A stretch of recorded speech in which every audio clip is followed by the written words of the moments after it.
50 বছরেরও বেশি সময়ের বাসিন্দা বাংলা মানুষের পরিচয় মোছার চেষ্টা বিজেপির। অসমের এনআরসি নোটিশে তীব্র তোপ মমতার।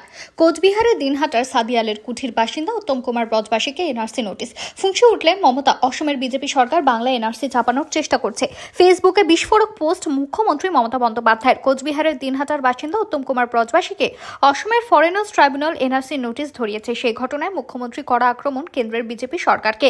ফেসবুক পোস্টে মমতা লিখেছেন, আমি এটা জেনে অত্যন্ত হতবাক ও বিচলিত হয়েছি যে কোচবিহারের দিনহাটার বাসিন্দা উত্তম কুমার ব্রজবাসীকে এনআরসি নোটিশ দিয়েছে অসমের ফরেনার্স ট্রাইব্যুনাল। অথচ গত 50 বছরেরও বেশি সময় ধরে তিনি এই বাংলারই বাসিন্দা। তার বৈধ পরিচয়পত্র রয়েছে। বৈধ পরিচয়পত্র থাকা সত্ত্বেও তাকে বিদেশি বা অনুপ্রবেশকারী সন্দেহে হয়রানি করা হচ্ছে।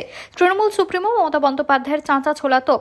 এটা গণতন্ত্রের উপর একটি পরিকল্পিত আক্রমণ, ভিন্ন আর কিছুই নয়। এই ঘটনা প্রমাণ করে যে অসমে ক্ষমতাসীন বিজেপি সরকার পশ্চিমবঙ্গে এনআরসি চাপিয়ে দেওয়ার চেষ্টা করছে। প্রান্তিক জনগোষ্ঠীকে ভয় দেখানো, ভোটাধিকার কেড়ে নেওয়ার এক নোংরা চক্রান্ত চলছে। এটা দিনের আলোর মতো পরিষ্কার যে বাংলার মানুষের পরিচয় মুছে ফেলার অপচেষ্টা চালাচ্ছে বিজেপি।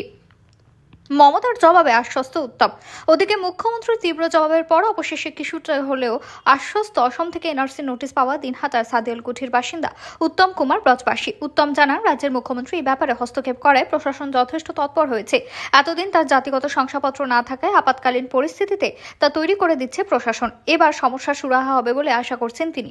কোনোদিন আসামে না গিয়ে নোটিশ। অপরদিকে এলাকার বাসিন্দারা বলেন, বংশ পরম্পরায় 4 পুরুষ ধরে দিনহাটার সাদিয়ালের কুঠি গ্রামে বসবাস উত্তম ব্রজবাসীদের।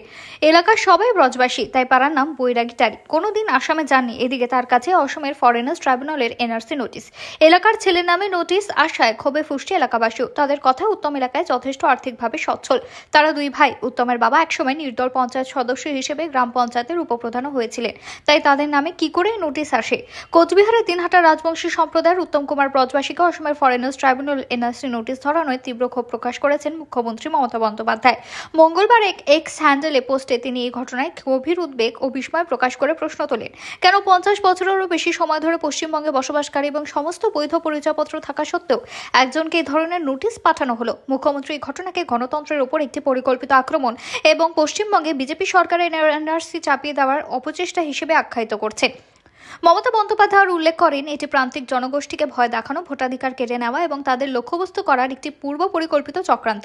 তিনি সমস্ত বিরোধী দলগুলোকে বিজেপির এই বিভাজনমূলক নীতির বিরুদ্ধে একত্রিত হওয়ার আহ্বান জানিয়েছেন এবং সতর্ক করেছেন যে ভারতের সাংবিধানিক কাঠামো ধ্বংসের চেষ্টা হলে বাংলা চুপ করে থাকবে না। এদিকে এনআরসি নোটিশ প্রাপ্ত উত্তম কুমার ব্রজবাসী জানিয়েছেন, তিনি জন্ম থেকেই বাংলার বাসিন্দা এবং তার পরিবারের কেউ কখনোই আসামে যাননি। এই পরিস্থিতিতে নোটিশ প্রাপ্তি তাকে হতবাক করেছে।